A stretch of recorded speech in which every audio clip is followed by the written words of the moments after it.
Hola, buenos días. Buenos días, hermanos. Que el Señor les bendiga. Una bendición para mí y una gran responsabilidad poder exhortar la palabra del Señor. Y les saludo en el amor del Señor a cada uno de ustedes. Quiero verlos bien, por eso me saco los lentes. Reciban un saludo y un abrazo de parte de la Iglesia Madre, de la Iglesia Divino Salvador, del consistorio de cada uno de los hermanos, que nos mantenemos atentos a lo que pueda estar pasando acá, en sus necesidades, en lo que necesiten, y en oración también, ¿no? Para que el Señor siga haciendo su obra, continúe haciendo su obra aquí en esta iglesia, ¿ya? Y por cierto, en cada uno de nosotros. Ahora pongo los lentes de nuevo. Dispongo entonces de ¿cuánto, mi hermano Diego? 10, 9, 30 minutos, aprox. Bueno, espero ser breve y de tal manera que se pueda entender. Un mensaje simple, como es el mensaje del Evangelio. Como nuestro hermano Diego decía, una nueva serie en Romanos, que esperamos estar terminando en abril, Dios mediante, según lo que tenemos programado, ¿verdad? Y que se trata de recordar el Evangelio, porque es necesario que recordemos el Evangelio. El Evangelio no es solamente el mensaje que recibimos cuando el Señor irrumpe en nuestra vida, cuando sale a nuestro encuentro y nos convierte y transforma nuestro corazón y nos desconocemos a nosotros mismos. Cuando vemos al antiguo Jorge, en mi caso, y luego me sorprendo con lo que estoy haciendo, con las cosas que me gustan ahora y que antes me desagradaban, o con las cosas que me desagradan ahora y antes me gustaban, como en el caso del pecado. Pero el Evangelio tenemos que recordarlo siempre, es algo que debe estar permanentemente en nuestra vida, no es algo que conozcamos o tengamos que recordar o predicar solamente para que los que no conocen a Dios se conviertan, sino que el Evangelio es algo que nos vivifica, por lo tanto siempre debe estar presente en nuestra vida, en cada momento de nuestra vida. Y el Evangelio, como decía nuestro hermano Diego, es vivir constantemente en arrepentimiento y fe. Arrepentimiento y fe, ese es el Evangelio. Entonces es menester y es necesario recordarlo, ¿verdad? Vamos a...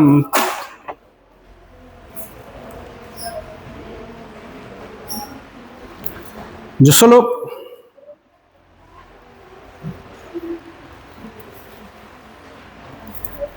No soy muy bueno para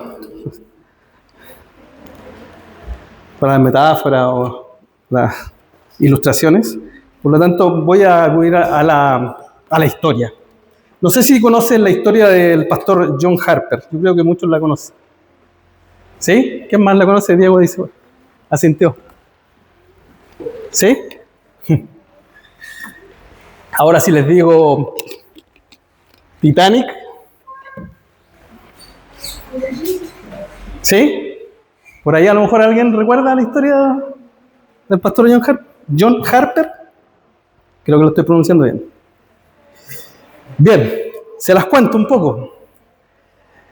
Trata de un pastor que se subió al Titanic luego de que su esposa murió. Viudo con su hija, abordó el Titanic. Y la historia dice así, que la recojo de donde la encontré, que me impactó hace muchos años, y la leo textual porque es mejor cantada de la que yo podía contarla. Dice: el domingo 14 de abril de 1912, el día del fatídico accidente, el clima estaba agradable y el mar estaba en calma. Harper asistió al servicio de la iglesia para los pasajeros. Una persona allegada contó posteriormente que en la tarde de ese domingo vio a Harper hablar con la gente sobre el Evangelio. El Titanic golpeó el iceberg ese mismo día a las 11:40 p.m. Cuando se emitió la llamada para que los pasajeros abandonaran sus camarotes, Harper envolvió a su hija en una manta. Le dijo que algún día le volvería a ver y se la encargó a un familiar que viajaba con ellos. Los sobrevivientes luego informaron que cuando el Titanic comenzó a hundirse, Harper advirtió a las personas que estuvieran preparadas para morir. Se aseguró de que su hermana y su hija estuvieran en un bote salvavidas mientras él continuaba compartiendo el Evangelio con quien quisiera escuchar. Un sobreviviente recordó claramente haber escuchado gritar a Harper: «Mujeres, niños e inconversos a los botes salvavidas». Harper luego corrió a lo largo de la cubierta suplicando a la gente que se volviera hacia Cristo. Reuniendo a la gente a su alrededor en la cubierta, se arrodilló y levantó los brazos en oración. Cuando el barco comenzó a hundirse, saltó a las aguas heladas. Un informe dice que Harper, sabiendo que no podía sobrevivir mucho tiempo en el agua helada, se quitó el chaleco salvavidas y se lo arrojó a otra persona diciéndole: «Necesitas esto más que yo». Finalmente, cuando comenzó la hipotermia, John Harper se hundió bajo las aguas y pasó a la presencia del Señor a la edad de 39 años. Bueno, esta historia no termina acá. Pero su historia no termina aquí. 4 años después, un joven escocés llamado Águila Webb se puso en pie en una reunión en Hamilton, Canadá, y dio el siguiente testimonio: «Soy un sobreviviente del Titanic. Cuando estaba a la deriva solo en un mástil esa noche horrible, la marea trajo al señor Harper hacia mí. «Hombre», me dijo, «¿eres salvo?» «No», le dije, «no lo soy». Él respondió: «Cree en el Señor Jesucristo y serás salvo». Las olas lo llevaron lejos, pero por extraño que parezca, lo trajeron de vuelta un poco más tarde. Y él me dijo: «¿Eres salvo ahora?» «No», le dije, «no puedo decir aún con certeza que lo soy». Volvió a decirme: «Cree en el Señor Jesucristo y serás salvo». Y poco después se hundió, y allí, solo en la noche, en medio de un inmenso mar, alrededor de mí, creí. Soy el último convertido por la predicación de John Harper. ¿Qué quiero ilustrar un poco con esta historia? Esta historia no se trata de John Harper. Lo que predicamos hoy día tampoco se trata de Pablo, quien escribió la carta a los romanos. Se trata del Evangelio de Jesucristo y de su inmenso poder, y que está en cada uno de los que hemos creído en Él, y que basta solamente con pronunciar su palabra. En este caso, este pastor simplemente dijo: «Cree en el Señor Jesucristo». Y el poder del Evangelio actuó sobre este muchacho, quien dio testimonio. Les invito a que oremos. Padre, en el nombre de Jesús te damos gracias, oh Señor. Te damos gracias porque cada uno de los que estamos aquí, oh Dios, somos indignos, ciertamente, de estar delante de tu presencia, Señor, que afirmamos que ciertamente está aquí, Señor. Tu Espíritu Santo está orando en cada uno de nuestros corazones, Señor. Quizás no lo estemos percibiendo, Señor, pero así es. Y te damos gracias por eso. Porque tu palabra actúa poderosamente. Porque tu palabra, cuando es entregada, no vuelve a ti vacía, sino que cumple el propósito para el cual fue enviada, Señor. Y creemos que así será en esta mañana. Y creemos que será siempre que tu palabra sea predicada, exhortada, cantada, orada, en cada ocasión, Señor. Porque es tu palabra y en ella en lo cual hay poder. Oh Padre, conoces nuestra condición, conoces mi condición, Señor. Que soy pecador, Señor, indigno de estar aquí, torpe de palabra y de entendimiento también. Yo te pido, Señor, por amor de tu nombre, que tú, oh Señor, nos hables en esta mañana. Porque necesitamos de ti, Señor. porque hay corazones quebrantados, Señor. Ciertamente hay corazones confundidos, oh Dios. Necesitamos la luz de tu evangelio. Necesitamos mirar a Cristo, Señor. Contemplar su gracia y su misericordia. Recibir de ti tu amor. Recibir el perdón. Y también hay quienes necesitan recibir tu salvación, oh Dios. Padre, quédate con nosotros. Sé tú nuestro pastor, nuestro maestro. En el nombre de Jesús te lo pedimos. Amén. Bien.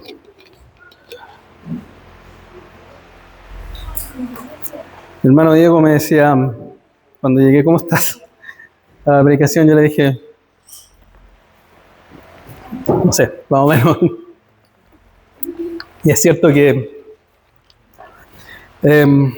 no dejan de tiritarme las piernas cuando estoy aquí. Y el día que eso, siempre lo he dicho, el día que eso deje de ocurrir, no podré predicar nunca más. Porque es para mí, como decía, una gran responsabilidad. Pero bien, vamos a lo que nos convoca. Romanos, la nueva serie, como decía nuestro hermano, recordando el Evangelio. De Romanos, ¿qué podemos decir? Se dice que es la carta, una de las cartas más completas del apóstol Pablo, es como un bosquejo completo de lo que es el Evangelio. Es una carta importantísima, llena de un contenido rico en teología. Encontramos conceptos como gracia, misericordia, justicia, justificación, pecado. Todo lo que tenga que ver con el Evangelio mismo está centrado y concentrado en esta carta. Juan Calvino decía de Romanos que es una puerta de acceso a la comprensión de toda la Escritura. Hombres como Crisóstomo, Agustín, el mismo Calvino, Lutero, Wesley, fueron impactados por esta carta, porque es una carta que nos, como decía, concentra todo el Evangelio. De hecho, se dice que Crisóstomo pedía que le leyeran esta carta semanalmente. Imagínense lo que es. Nosotros quizás alcanzaremos a leer un capítulo en la semana. Si es que. Yo creo que él no se la leía un día cada versículo, cada capítulo. De una. Y yo me imagino. ¿Por qué? Porque pensaba, y me vino el tiro de ese pensamiento de que tenemos, y hay quienes tienen la capacidad de pasar 24 horas para verse una nueva temporada de una serie, ¿verdad? ¿Quién lo ha hecho? Nadie quiere levantar la mano, pero yo sé que hay algunos que se han amanecido viendo series. Pero ¿se dan cuenta cuando nuestras vidas son impactadas por el Evangelio? Hasta eso puede cambiar en tu vida y en mi vida, ¿ya? Porque todos hemos, de alguna manera, apartado tiempo para hacer cosas que no son beneficiosas, que perecen, pero que el Señor nos ayude a esto. Bien, la carta fue escrita alrededor del año 54, entre el 54 y 57 después de Cristo, probablemente en Corintios, ¿ya? Poco antes de que Pablo partiera a Jerusalén a enviar una ofrenda de amor que llevaba a los hermanos pobres en Jerusalén que estaban pasando necesidad, ¿verdad? Había mucha necesidad en Jerusalén en ese entonces, y los hermanos de Macedonia y Acaya habían juntado recursos para que Pablo los fuera a dejar a Jerusalén. Por lo tanto, vemos que Pablo estaba en una postura de unir de alguna manera a judíos y gentiles. Y una forma de hacerlo era llevando estas ofrendas de los gentiles a los judíos que estaban en Jerusalén, ¿verdad? Unir estos dos pueblos que, como vemos en la mayoría de las cartas, había siempre cierta tirantez en sus relaciones, por lo que vamos a ver más adelante. Entonces, como decía, el interés de Pablo era unir a tanto judíos como gentiles haciendo ver de que tanto judíos como gentiles estaban unidos, primero por el pecado, ¿ya? Que eso es transversal al hombre, pero también por la gracia de Cristo, aquellos que habían creído, ¿ya? No por ser nación de, ni ser herencia de, sino que por el solo hecho de creer en Cristo, ¿ya? Los unía a la gracia que es en Cristo, como decía, su justicia, su salvación, la sola fe en Él. La idea era que ellos tuvieran esta manifestación de que eran un solo cuerpo en Cristo. Y ese solo cuerpo también un solo pueblo, ¿ya? Otra cosa que debemos considerar es que a Roma, la iglesia de Roma, Pablo no la conocía, ¿ya? Lo más probable es que los hermanos que salieron en la diáspora luego de Pentecostés, o luego de la muerte de Esteban, que ahí se produjo la gran diáspora de creyentes, pero luego de Pentecostés lo más probable es que hayan ido judíos y se hayan establecido en Roma, y cuando se establecieron ahí empezaron a crear pequeñas iglesias que funcionaban básicamente en las casas, las iglesias de Roma. Entonces, ¿qué pasó? En el año 49 el emperador Claudio expulsó a todos los judíos, ¿ya? Porque hay un historiador que dice que estaban haciendo revuelta, qué sé yo, por causa de Cristo o Cresto, que los historiadores infieren que se trataba de Cristo, ¿verdad? Entonces, tenemos eso en mente, y luego de que Claudio, en el 54, que fue entre los años que, como dijimos, que se había escrito esta carta, empezaron a regresar aquellos que habían sido expulsados. Por lo tanto, la iglesia de Roma estaba formada en la mayoría por gentiles, ¿verdad? Por esta causa. Entonces se pueden imaginar este regreso y el hecho de que esta iglesia no es apostólica, o sea, no había un apóstol, nunca hubo ninguno del apóstol, por lo que se conoce, enseñando ahí. Por lo tanto, habían, ¿verdad?, ciertas doctrinas que no eran las que deberían ser. Por eso que Pablo, al escribir esta carta, habla del evangelio completo, para enseñar qué es lo que era, ¿verdad?, y que no quedaran duras. Bien, vamos entonces a meternos directo a lo que es el sermón, ¿verdad? Y el primer punto lleva por nombre el poder que quita la vergüenza. Pablo dice, porque no me avergüenzo del evangelio, pues es poder de Dios para la salvación de todo el que cree. No me avergüenzo del evangelio. ¿Cuántos de nosotros o cuántos de ustedes se han avergonzado alguna vez por el evangelio? Yo creo que en más de alguna oportunidad nos ha dado vergüenza decir, no, es que soy evangélico, no sé, ¿verdad? Y eso pasa.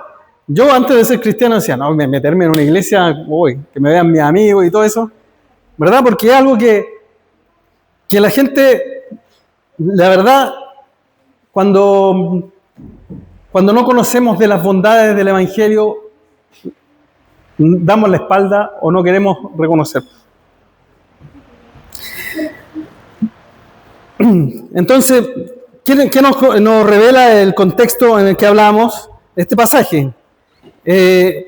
Pablo, entonces, si vemos en los primeros versículos que nos ayudan a entender más o menos lo que Pablo quiere entregar o qué mensaje quiere enviar, necesitamos ver también el contexto antes y después de ese pasaje. Y vemos que Pablo saluda como siempre lo hace, ¿verdad? Se presenta como un siervo de Cristo, que fue apartado para el evangelio de Dios, llamado. Este evangelio, él menciona que había sido prometido por los profetas en las Escrituras, mencionando todo lo que él ya sabe como judío. Este evangelio que Pablo dice que se trata de su Hijo. Este Hijo, Jesucristo, que es descendiente en la carne de David, pero fue declarado Hijo de Dios por medio, dice, de un acto según el Espíritu Santo y por el Espíritu Santo, que fue quien con lo cual Dios lo entronó y lo ratificó como hijo suyo, cuando vemos en el bautismo de Juan, ¿verdad? Donde aparece la paloma y se escucha una voz del cielo, la Trinidad ahí actuando, que dice: este es mi Hijo amado en el cual me complazco, en el cual tengo complacencia. Y Dios declara solo a Cristo como el único en el cual se complace, y luego de eso Jesucristo comienza su ministerio declarando: arrepentidos y convertidos porque el reino de los cielos se ha acercado. Pablo muestra una gran admiración, ¿verdad?, por lo que es la fe de los hermanos de Roma, que se conocía en todo el mundo, dice él, en todo el mundo que en ese tiempo se conocía, ¿verdad? Manifiesta esas enormes ansias por visitarlos. Él dice que oraba y que pedía al Señor que pudiera pronto estar con ellos, porque necesitaba verlos, saber cómo estaban, y a raíz de las noticias que había tenido también, instruirlos. Dice poder mutuamente confortarnos con la fe de ustedes y la fe mía también. Esto habla del carácter de Pablo, que no se pone él como una figura por sobre los demás hermanos, sino que a la misma altura, ¿verdad? Él necesitaba ser bendecido por los hermanos, tanto como él bendecir con su presencia. También se excusa por no ir a verlos, ¿verdad? Porque no le ha sido posible. Termina diciendo que debe anunciar a todos el Evangelio, tanto a griegos y a bárbaros, y a sabios e ignorantes. Esto también nos da luz de a lo que Pablo quiere llegar, y cómo también lo que decíamos, había cierta rivalidad o ciertas diferencias entre los gentiles y los judíos. Y finalmente viene esta declaración dentro del pasaje: no me avergüenzo del Evangelio, porque es poder de Dios para salvación a todo aquel que cree. Esta declaración que traspasa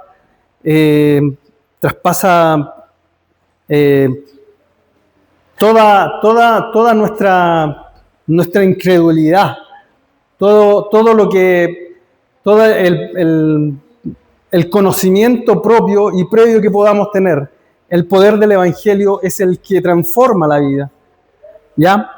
Ahora, esta declaración es ciertamente, y este pasaje, versículo 16 y 17, es el corazón de la carta a los romanos, dicho por muchos entendidos.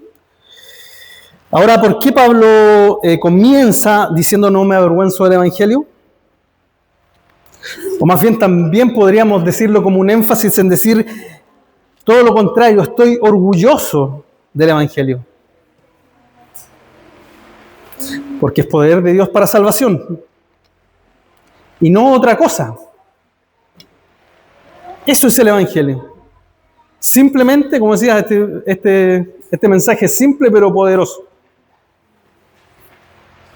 Es poder de Dios para salvación. No para contender, no para dividir, no para que confiemos en nosotros mismos. No se trata, y él mismo lo está diciendo, de Pablo, y como lo dijimos, ni de ninguno de nosotros, sino de Cristo.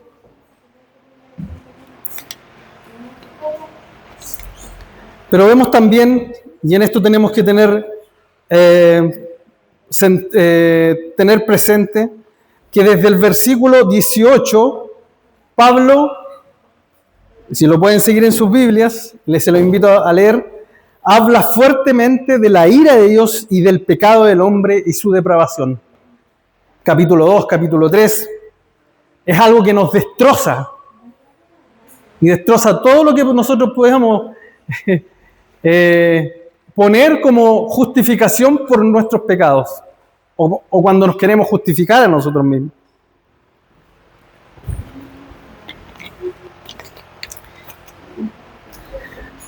es otra cosa y es algo más que se manifestaba claramente en aquellos tiempos, sobre todo en Roma, una ciudad grande, que estaba llena de todo tipo de cosas, había de todo, ciudades grandes, pecado grande, ya lo sabemos. Y estaba llena de conocimientos filosóficos, de ideologías, cosas que justificaban el pecado, todo como eso lo podemos ver en detalle y seguramente viene en la próxima predicación, capítulo 2 y capítulo 3. Y entonces podemos entender que Pablo dice que no me avergüenzo del Evangelio, porque el Evangelio son buenas noticias. Eso es, buenas noticias. ¿En lugar de qué? El Evangelio no son instrucciones para que nos comportemos como corresponde, moralmente, bien, sino que son buenas noticias a estas malas noticias que tenemos a partir del versículo 18. Estamos muertos, el versículo 18, capítulo 2 y 3.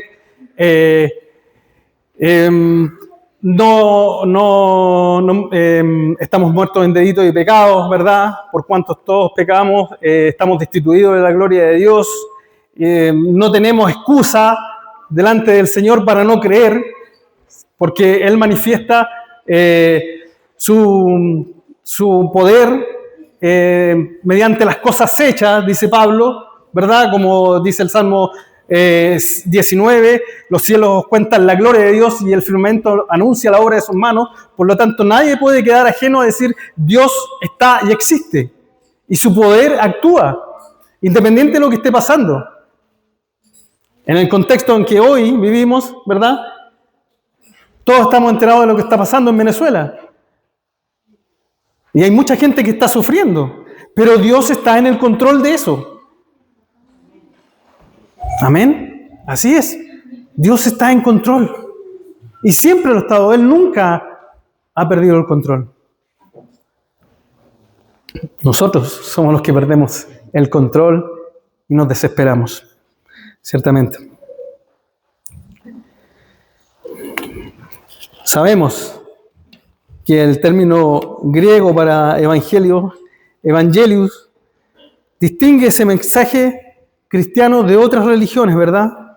Como la buena noticia de la cual hablamos, la cual requiere una respuesta.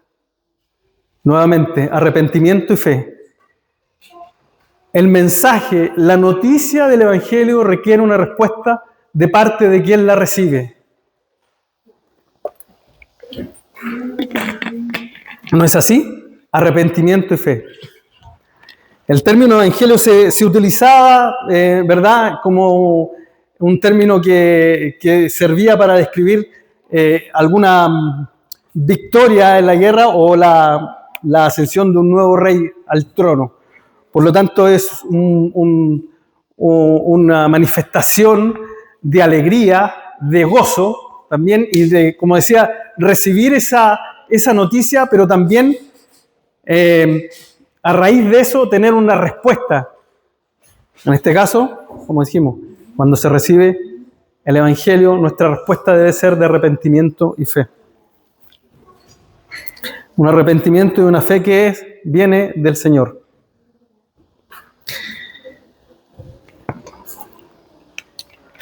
Dios ha hecho cumplir esta salvación a través de Cristo en toda la historia, ¿verdad? El Evangelio no es ciertamente un aviso de lo que debemos hacer o qué tenemos que hacer para alcanzar la gracia de Dios, sino que todo lo contrario.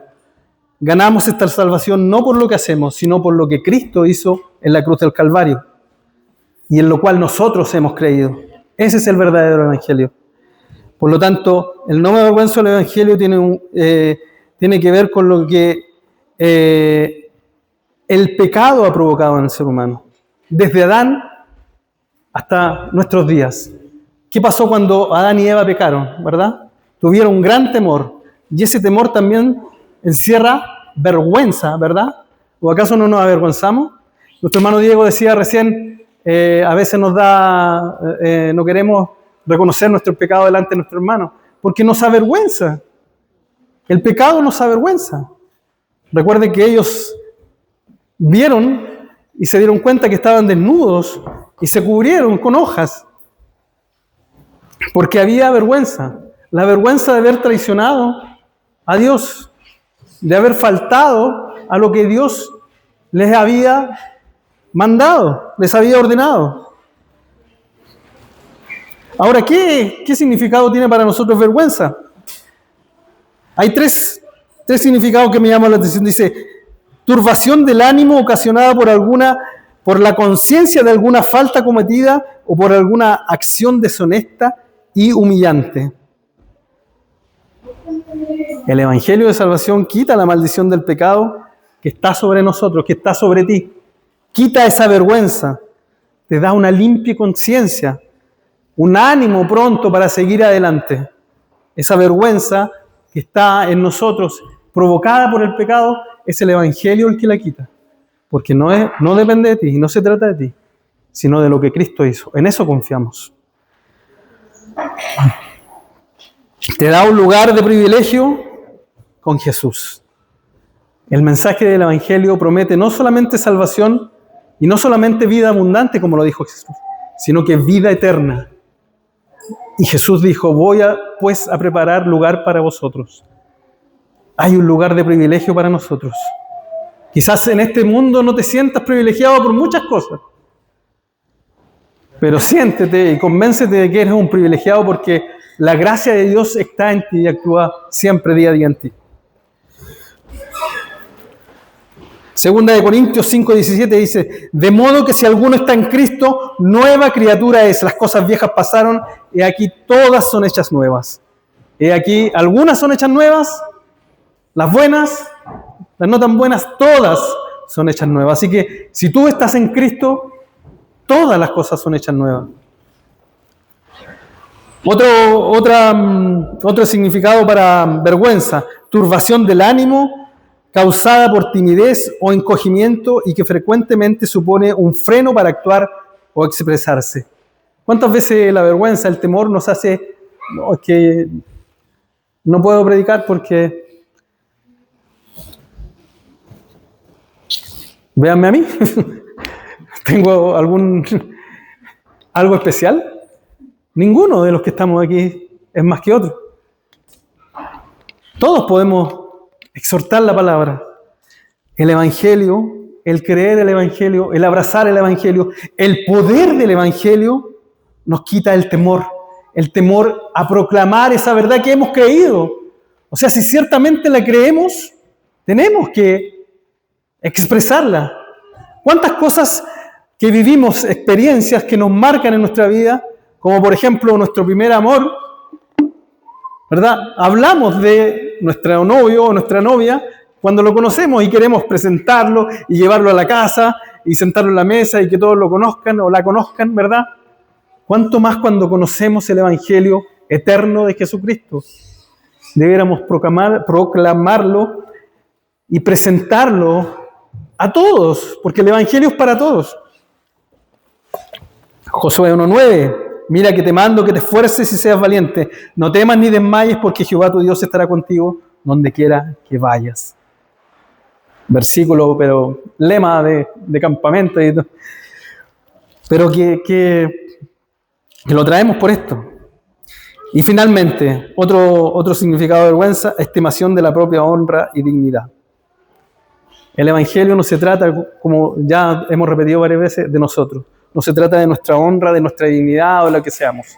Todo ser humano, todo hombre y mujer ya es digno porque lleva la imagen de Dios en él. La imagen, fuimos hechos a imagen y semejanza. Y es solo hecho de ser imagen y semejanza de Dios, tenemos dignidad y la gracia de Dios actúa sobre nosotros, sobre cada uno de nosotros. La gracia común de Dios actúa sobre cada ser humano, ¿verdad? Porque goza de poder respirar y la gracia salvífica de Dios actúa sobre aquellos que han creído. Gracia común y gracia salvífica. Tenemos que hacer la diferencia. Pero en cada uno de los seres humanos está Dios, la imagen de Dios en él. Primera de Timoteo 1:17, por lo tanto, al Rey eterno, inmortal, invisible, único Dios, a Él sea el honor, la gloria por los siglos de los siglos. Amén. Solo a Él sea la gloria. No hay gloria para nosotros. Cada vez que intentamos gloriarnos, vamos a ser avergonzados ¿verdad? Por la misma palabra del Señor, que nos llama a la humildad. Nada hay en lo que podamos gloriarnos, sino en ser escogidos para salvación del Señor, solo y únicamente por la gracia. Esto nos lleva a un segundo punto, que se llama: la gracia está disponible para todo aquel que cree. La gracia está disponible para todos. No hay diferencia de raza, no hay diferencia de nada, hermanos amados. No quiero ser más... No quiero... Bueno, se me fue la idea. Bueno, dice la palabra: la gracia está disponible para todo aquel que cree, del judío primeramente y también del griego, porque el evangelio, la justicia de Dios, se revela por fe y para fe. Solo es por fe y para fe, para creer y para también vivir por la fe, que es el tercer punto. En esta disputa de la cual hablábamos, que posiblemente, y lo que Pablo, inferimos por lo que Pablo manifiesta en el alrededor o más adelante en la carta, se deja claro que la gracia de Dios, como decíamos, está disponible para solamente y únicamente para todo aquel que cree.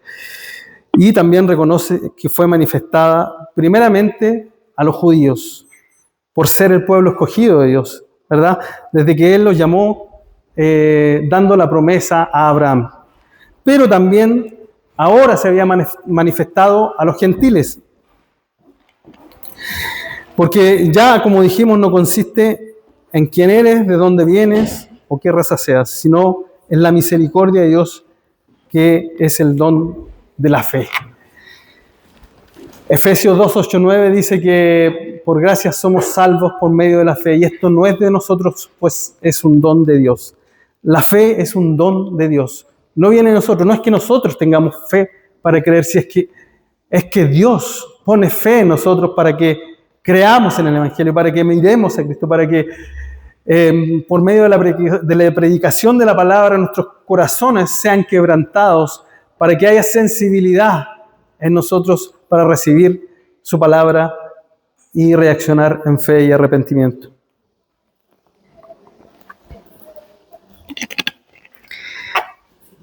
El Evangelio es gracia en lugar de mérito. No existe ningún mérito como decíamos, de nacionalidad, ni de tradición, ni de familia. Como dice el dicho, Dios solo tiene hijos, no tiene nietos. Por lo tanto, cada hombre, cada mujer es necesario que se arrepienta. Nuestros hijos no tienen la seguridad porque nosotros nos hayamos convertido de ellos también ser salvos. Necesitan el Evangelio, necesitan escuchar el Evangelio desde bebé, desde el vientre de la madre, en realidad. Y siempre, por el resto de su vida. No somos aceptados por Dios a través de Cristo, por lo tanto, si obedecemos con gozo. Como era el concepto de los judíos, Pablo luchó, como decía, contra esto. En muchas cartas vemos en lo que Pablo repetía constantemente a los judaizantes, de que no era por obras, no era por la obra, no era por la obra de la ley, sino por la gracia de Cristo. Ellos tenían ese pensamiento: yo obedezco, por lo tanto Dios me acepta. Pero sabemos que es por la gracia de Dios. No se trata de guardar los mandamientos para obtener el favor de Dios o la salvación, ¿verdad? Lo que conocemos como legalismo. Pero lo que vemos en esta iglesia no está lejos de lo que nosotros podemos experimentar en nuestro día a día, incluso en medio de la iglesia, ¿verdad? Muchas veces, sin darnos cuenta, terminamos trabajando para nuestra salvación. Trabajando no solamente en nuestro diario vivir, y no solamente si tenemos algún ministerio, ¿verdad? Tratamos de cumplir con todo lo que se nos, o de alguna manera que aceptamos voluntariamente, pero termina siendo una carga para nuestra vida. Y finalmente, cuando nos damos cuenta muchas veces, estamos haciendo las cosas no como para Dios, sino como para agradar a nuestro hermano o nuestra hermana, que seguramente nos va a decir, oye, te faltó esto, o oye, no hiciste esto, o porque se vea más bonito, o porque salga mejor. Ciertamente hay un amor hacia la iglesia para que las cosas sean de la mejor manera para la honra y la gloria de Dios. Pero hay una línea muy delgada entre lo que puede ser agradar realmente a Dios y estar buscando nuestra propia gloria en lo que hacemos. Y eso se manifiesta en nuestra vida, en que el ministerio, lo que hacemos, termina siendo una carga para nosotros. Y termina provocando amargura muchas veces. Así que el llamado es, en este sentido, a volvernos siempre al Evangelio, a nuevamente a mirar a Cristo, a nuevamente entender que Él hizo todo y nosotros solamente debemos hacer las cosas en la gracia de Él. Si hay cosas que no alcanzamos a hacer, no nos amarguemos, porque nunca las cosas nos van a salir perfectas, ¿verdad? De hecho, el hecho de que veamos que las cosas que hacemos son imperfectas, es ahí donde se manifiesta el poder de Dios en nuestra debilidad.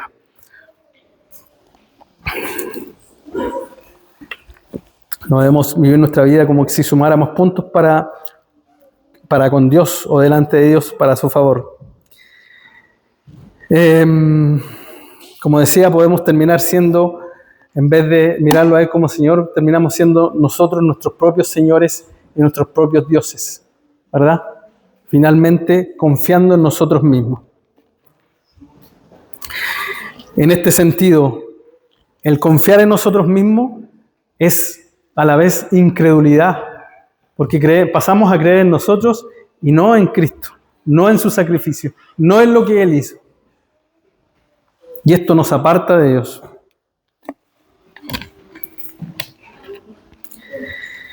Esta carencia profunda de la creencia en el Evangelio, cuando nos alejamos del Señor, es también una causa principal de nuestra debilidad espiritual. Nos empezamos a debilitar espiritualmente, sentimos miedo, el orgullo nos empieza a permear en todas las áreas de nuestra vida.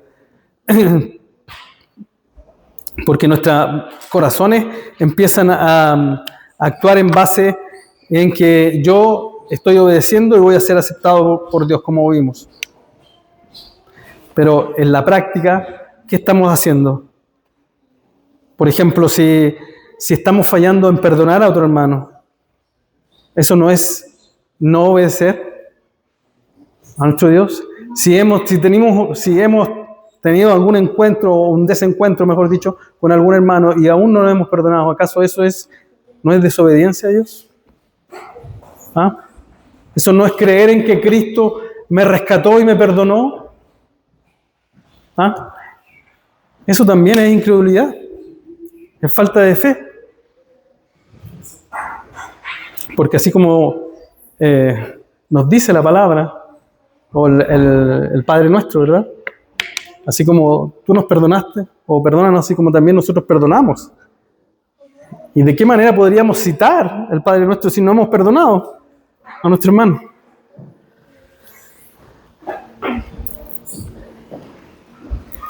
Entonces fallamos en buscar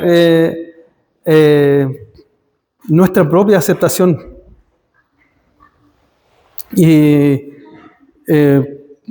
nuestra propia aceptación mintiéndole a nuestro hermano, ¿verdad? Pero a Dios no le podemos mentir. Porque si tenemos algo contra nuestro hermano, ¿verdad? No lo vamos a decir. Pero Dios lo sabe.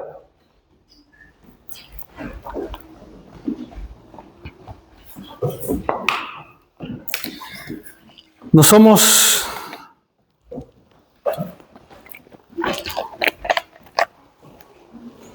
Eh,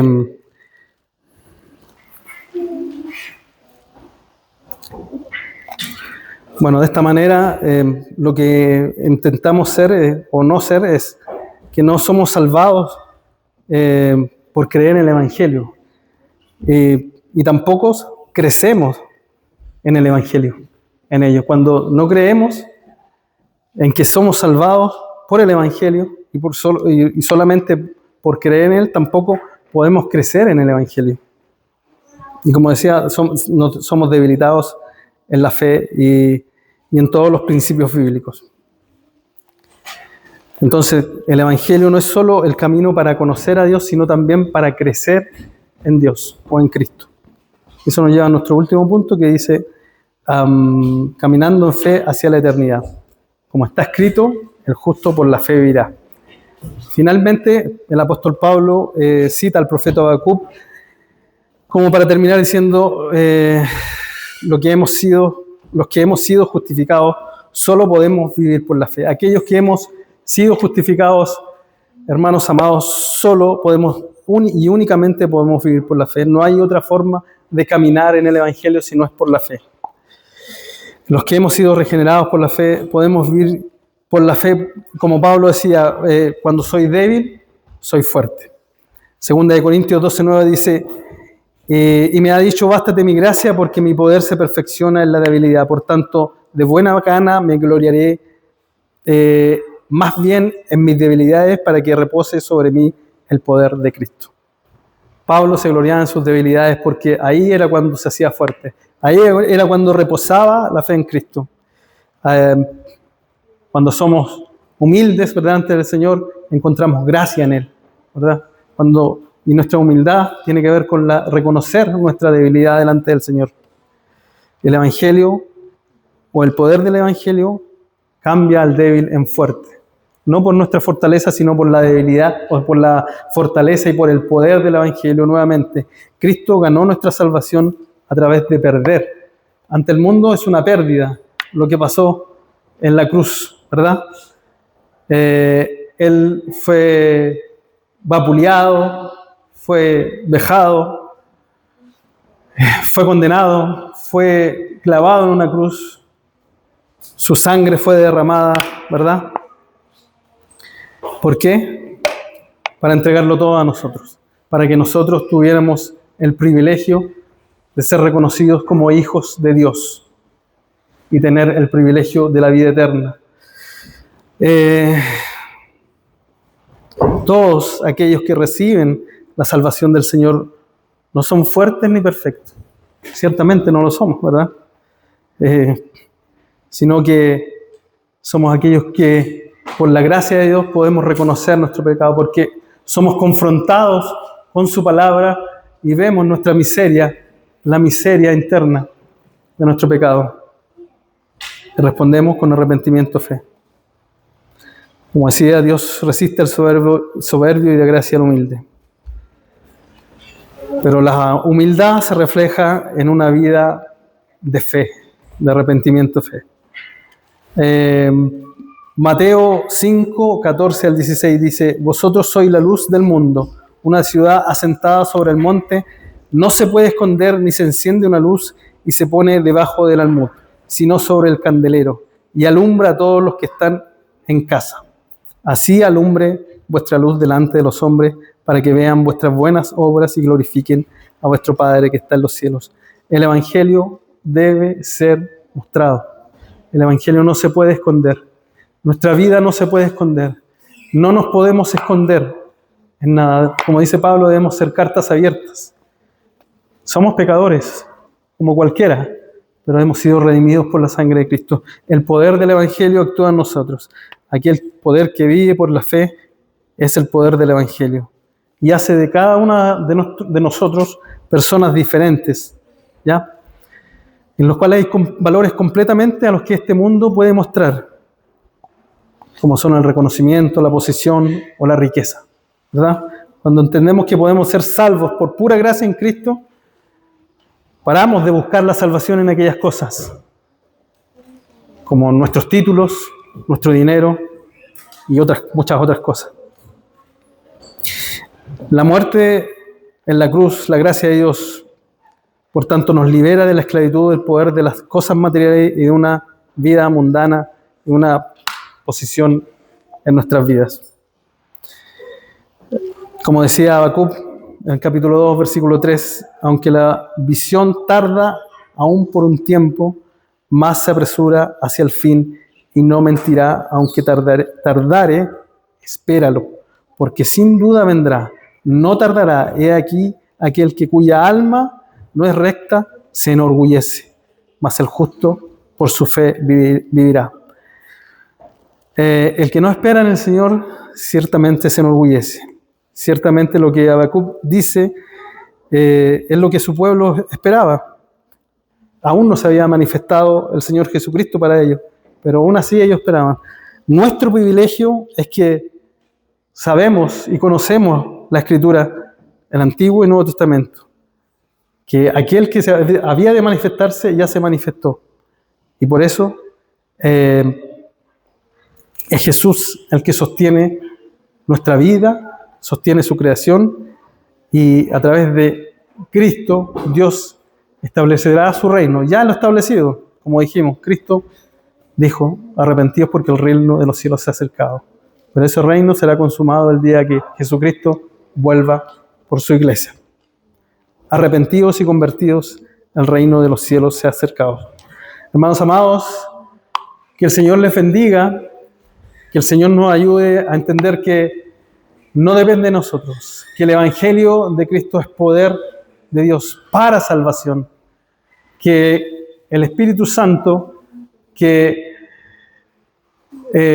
moraba también en Cristo y que lo resucitó de los muertos y que también entregó palabra a Cristo, que le hizo decir: arrepentidos porque el reino de los cielos se ha acercado. También ese mismo Espíritu mora en cada uno de nosotros, en esta iglesia, y es necesario que ese mismo Evangelio sea proclamado. Pero no solamente eso, que vivamos en el Evangelio, esta iglesia, que cada uno de nosotros se sustente en aquella verdad: Cristo murió por nosotros, viles pecadores, y por la sangre de Cristo hemos sido redimidos. Y además alcanzamos vida eterna porque Él resucitó primero y confiamos en eso. Que el Señor les bendiga. Oramos. Padre, en el nombre de Jesús te damos gracias. Y Señor, queremos pedir que, siendo tu palabra viva y eficaz y más cortante que espada de doble filo, que penetra hasta lo último, hasta lo más profundo de la médula de nuestros huesos, oh Señor, sea también penetrando en esta hora en nuestra vida. En cada momento que la recibamos, oh Dios. Gracias, Señor, porque es tu palabra la que actúa, Señor. No nosotros, no quien predica, no ni nosotros mismos cuando la entregamos a otra persona, sino que solamente debemos enviarla, Señor. Y como decíamos al principio, esa palabra no volverá a ti vacía, Señor, sino que cumplirá el propósito para el cual tú y solo tú la enviaste, oh Dios. Gracias, Señor. Permite que esta iglesia amada, la iglesia de la Grace, Señor, esta congregación, Señor, siga creciendo en ti. Señor, bendice a cada uno de los hermanos, a los líderes de esta iglesia, Señor. Bendice a mi hermano Diego. Fortalece su vida, oh Dios. Bendice a cada uno de los hermanos que aquí trabajan, Señor, para que el trabajo que ellos realizan sea un gozo cada día en sus vidas. Que lo hagan con alegría, Señor. Que lo hagan cantando salmos. Que en los momentos que haya diferencias entre los hermanos, Señor, puedan ser soslayadas, Señor, por medio del amor obrando en cada uno de ellos, Señor. Por medio del perdón, del arrepentimiento, de solo confiar en Cristo, de tomar un momento, Señor, detenernos en la vorágine de lo que hacemos, Señor, y mirarte a ti, Señor, y poder entender que se trata simplemente de Cristo y no de nosotros, Señor. Y en ello podamos dejar todo nuestro orgullo de lado, Señor, y podamos mostrarnos a ti, Señor, y volvernos a mostrar como Cristo lo dijo. Por el amor que tengan unos con otros, conocerán que son hijos míos, que son parte de mi iglesia. Es tu amor, Señor, el que da en nosotros, el que da testimonio de que somos tus hijos, Señor. Gracias, Padre. Bendice a cada uno de mis hermanos, Señor, a los que están en conflicto, Señor, a los que están desanimados, a los que están confundidos, Señor, a los que tienen que tomar decisiones, a los que están enfermos, a los que se sienten abandonados, dejados de lado, Señor. Utiliza a tu iglesia, Señor, para llevar tu palabra, para llevar ayuda, Señor, para confortar a quienes te necesitan, oh Dios. Gracias, Padre. Quédate con nosotros y bendícenos. Y la honra y la gloria siempre sea a tu nombre, oh Dios. En el nombre de Jesús. Amén.